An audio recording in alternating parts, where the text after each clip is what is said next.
Hey everyone, happy holidays. We are here talking something fun today. Hey Morgan, what's going on? You look Hello, I very was festive in your jumper.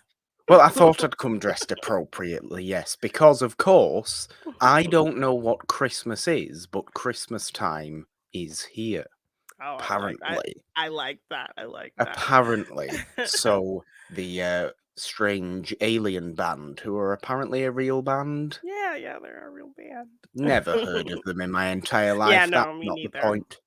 Yes. From But what we're yes. talking about today, sung that song at the beginning of this particular Yes. special, didn't they? Yes, so as Morgan was referencing, today we are talking about the Guardians of the Galaxy holiday special, giving our thoughts on it, a little review for you guys.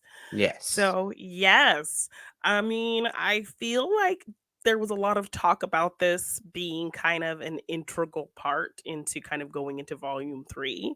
Like we were going to get some kind of maybe important or relevant information, but I don't really feel like we got much. So, No, I'm quite similar really, although I think we get a couple of very interesting bits of information that yes, just yes. seem to be a little bit too downplayed for me Yeah. to believe they were massively integral. I mean, we're going to get into spoilers for the Guardians of the Galaxy holiday special here today. Of course, I think Yes. that So, kind of goes without saying, but it is there in the title and everything. yes. Um, but those couple of bits of information, mainly, I think, towards the end of this, and we'll obviously get into all of this particular special and the idea of this special and all that. But the idea that, or the reveal, I suppose, that Peter Quill, Star Lord, and Mantis are Yeah. technically like half Have siblings. siblings. Yes. Now, it seemed to be it seemed to treat itself as a serious part of this particular special, but I don't feel there was enough before the kind of ego's my dad too. Yeah. There wasn't enough before that to make me feel like this is really significant. It might be really significant once you get into volume three. We obviously Three. don't know Yes. what's going to happen in volume three. Yeah. And like, I don't know why she would be scared to tell him. Like, I don't No, know that like they he really doesn't kind of like established. ego. Ego was Yeah. defeated. Yeah. So I don't know. They didn't really establish too much why she was kind of hesitant to tell him. So then kind of No. the reveal of it didn't feel very kind of huge. It didn't feel like this kind of big bomb. And also, I will say, feel like Chris Pratt is kind of giving it like Jennifer Lawrence 3 sequels deep into X-Men I'm energy. I'm not gonna disagree with you. Yeah, he I was felt very that. kind of like bland. Like I guess he was supposed to be kind of sad because of Gamora, but he felt like he was very low energy, very kind of L not very as animated kind of delivery of the lines, not very like you say though engaging. no, like you say though, I suppose that is kind of where Star-Lord's at in Yeah. his mental state. So maybe it's just a fact that maybe Chris Pratt obviously plays, kind of goofy, eccentric pretty well. Yeah. Whatever you think of him, he has always kind of played that pretty well. Yeah. Maybe he's just not great at playing kind of introspective And sad, but and like trying to sad. hide it. Yeah. Um, so maybe it is that, but I don't. I mean, this isn't Star Lord's. It's kind of centered around doing something for For Star Lord, him, for but Peter Quill, yeah, but it's not. It's not we're Chris mostly Pratt's special. yeah, we're mostly following Drax and Mantis. It is, as my sign says, the Mantis show. Yes. I think Mantis is absolutely. the lead of this more than Drax, and we Yeah. spend the most time with Mantis and Drax. Which I liked because she has been a character who hasn't really gotten a lot of time to shine, and, like, we haven't really gotten to know too much about her, so I Not at liked all. getting to kind of see her and even kinda see her more doing action stuff as well. Yeah, And fighting and kind of her fighting style was really kind of cool to see, and her kind of like jumping after poor Kevin Bacon like a kind of a creature, which was kind of cool. So I like that we got some more time with her. So maybe that was kind of what James Gunn was alluding to in yeah. terms of kind of like, you know, just giving us more nuggets of information in terms of just like letting us kind of know more about Mantis. Maybe it's the fact that she might be the only guardian kind of left of this team, you know? I think that's a wise way of thinking because And that, you know, she hit her being Quill's sister is kind of setting up for her to kind of be the new leader, and then a yeah, new team's gonna kind of come from that. maybe it is absolutely turning into the Mantis show, which is not a bad thing, but we've said and we've been told that Volume 3 is the last iteration of these Guardians. These guardians. So not And to say all of them will be gone, no, but you as know, a I group. think yes, this set group is gonna be no more. So it's gonna be some of them, a mix of new characters coming in potentially. So maybe this was kind of a little kind of hint at setting up Mantis to kind of be the new leader of the Guardians, and she would like to Some lead a new form of team. Guardians, yeah. Yes, yes. So maybe that's kind of the big hint that they were kind of going for. Um And so I don't mind that. I quite no, I like that. don't. I'm I glad thought we this got time was with her and getting to know her. So it feels like, you know, I wouldn't hate that. Like no. now that we kind of got some time with her, some more time with her, um I think I'd be into that.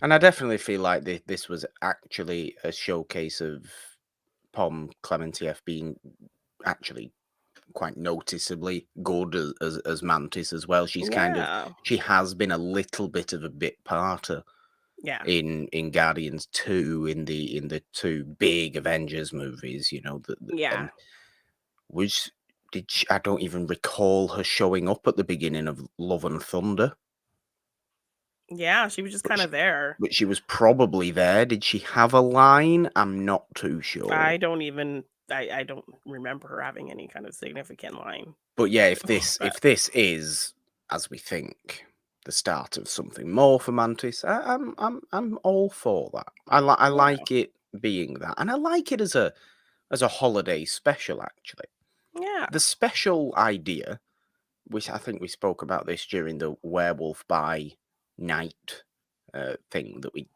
talked about. Yeah. Um, the special idea from Marvel that the MCU are now doing, I really enjoy. I think it's a fantastic way of telling little snippets, getting little snippets into things you would not put in movies or even a TV show now. Yeah, and you can or cannot work them into the bigger MCU if you don't want to, or if it doesn't work, or you could down the line some kind of other alternate thing. And like Werewolf by Night, it has nothing to do with the whole kind of greater MCU, No, but but it will. But it will.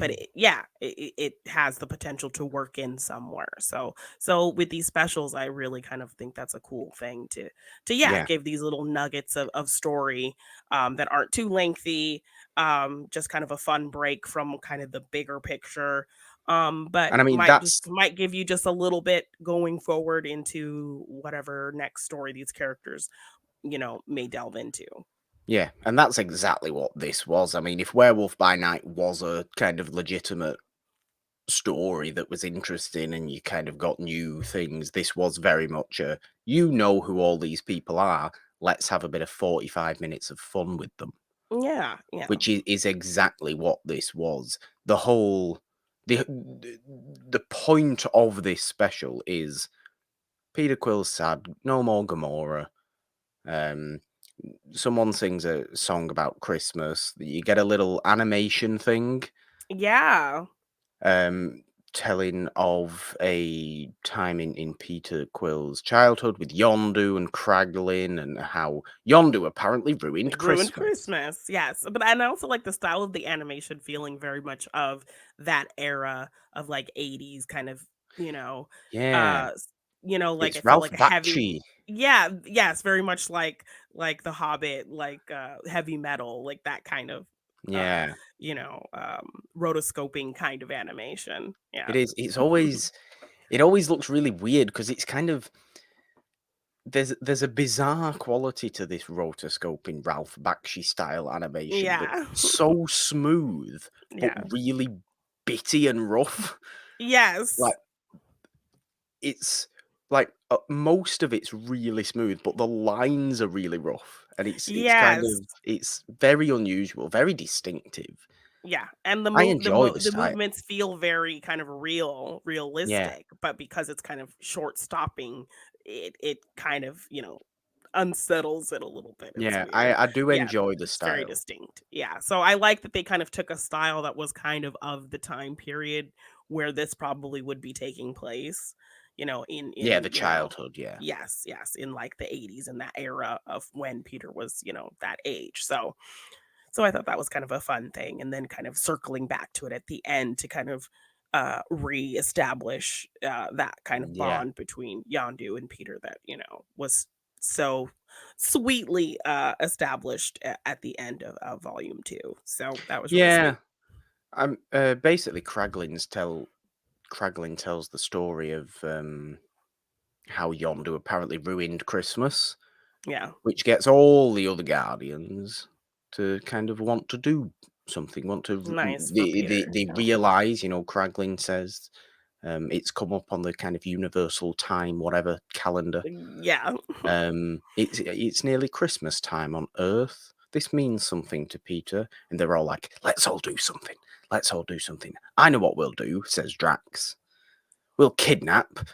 Who does who does Peter Quill?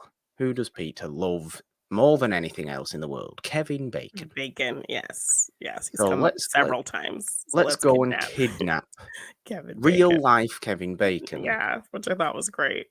It's a Uh, really fun sequence, actually. yes, yeah. Not only of Drax and Mantis kind of coming to Earth, coming to LA, forgetting to put the cloaking device on the ship, so everybody's Yes. staring weirdly at them, and then landing there and kind of just walking around, and people think they're dressed up in costumes, so they Yes, want and in, they're like, and paying them pictures. for pictures, and, like, they're on Hollywood Boulevard with all kind of the weird people dressed up in costumes, and, she sees somebody who she thinks is Steve Rogers and jumps on him. Yeah. It jumps on him nicely, which I actually felt was a little bit weird. I don't recall them ever actually knowing each other Yeah. at For her to, all. like, say, "Steve," and, like, yeah, I think she "Steve, calls you're him my Steve. best friend. Did you ever Did meet?" you ever interact, really? I Yes, don't. you were both in the final battle, but that's about it, right? Yeah, yeah, maybe they had a little chat after, I don't know. Who Um, knows? yes. But yeah, that was a really fun sequence, them coming to Earth, finding Kevin Bacon, getting that, map to the stars, and, yeah, going to his house and him being really calm for kinda seeing her weird face in his camera, not being too kind of taken You aback have to until they assume actually Kevin break Bacon's in. used to this kind of Yeah, nonsense, or yeah. people of this ilk are used to this kind of nonsense. Random people kind of finding these star maps and coming to the Yes. houses going, But "Can I I mean, come in, seeing please?" somebody No, you who can't. looks like Mantis, I think that would have probably tripped him out a little bit But more. yes, but it could be a costume, which is Yeah, what I think is maybe. He's established, just that a lot assuming. of people Okay, think it's a costume. They okay. obviously have this drunken night out as well, Yes. Mantis and Drax, and Oh, everybody yeah, just they thinks go to a they're in club and costume. yeah, yeah, Mantis is dancing really weirdly. yes. Drax gets hit on by a gentleman, which is As he he's should. kind of Yeah. into. I think he's kind Yeah, of into it. yeah. Um, but yeah, it's fun. It's funny. It's kind of low.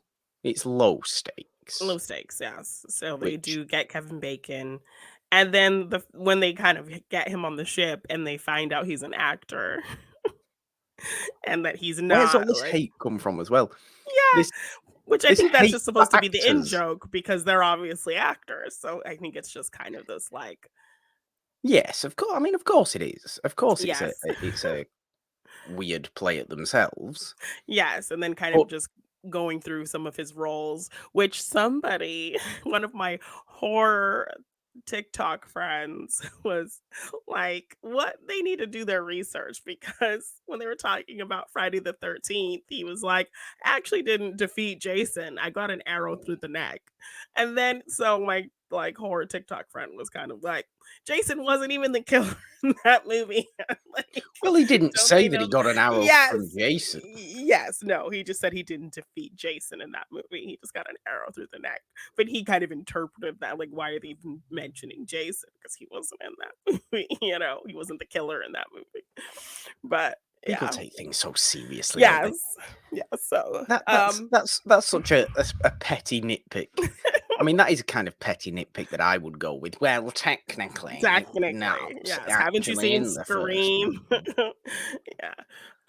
But yeah, them kind of just like grossed out then finding out he's an actor and then like he has to like play up being being this hero because they're like telling him, he told us you were a hero, so you need to be a hero.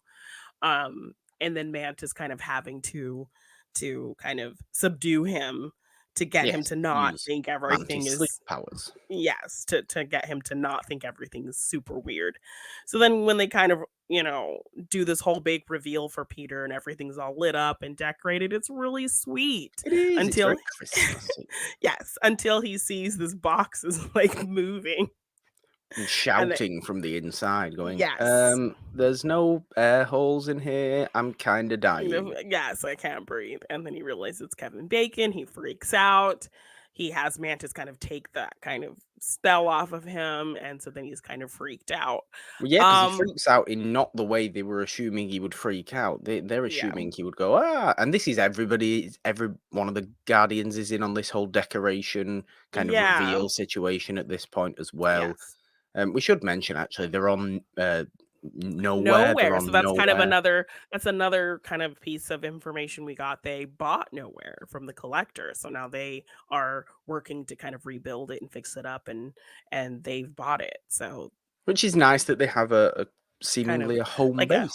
yeah, yes. And I was watching a few things and people kind of theorize that maybe kind of another motive in buying it is that they think maybe Gamora will pass through there because it's kind of like a big trade spot and Possibly, yeah. mining kind of thing. So, that there might be a chance to see new old Gamora. New old Gamora, yeah. Yeah, yeah.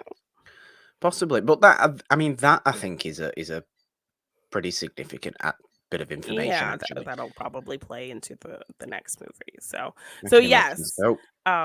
Yeah, and I like that you know, he gets Kevin Bacon's like freaked out and then, he hears about how much Peter loves him and thinks he's a hero and, you know, he saved a whole town with dance and that inspired Peter to do the same thing. He saved the whole galaxy with the dance off and Yeah, so in kind of making that comparison like none of that would have happened without Kevin Bacon when you really think about it.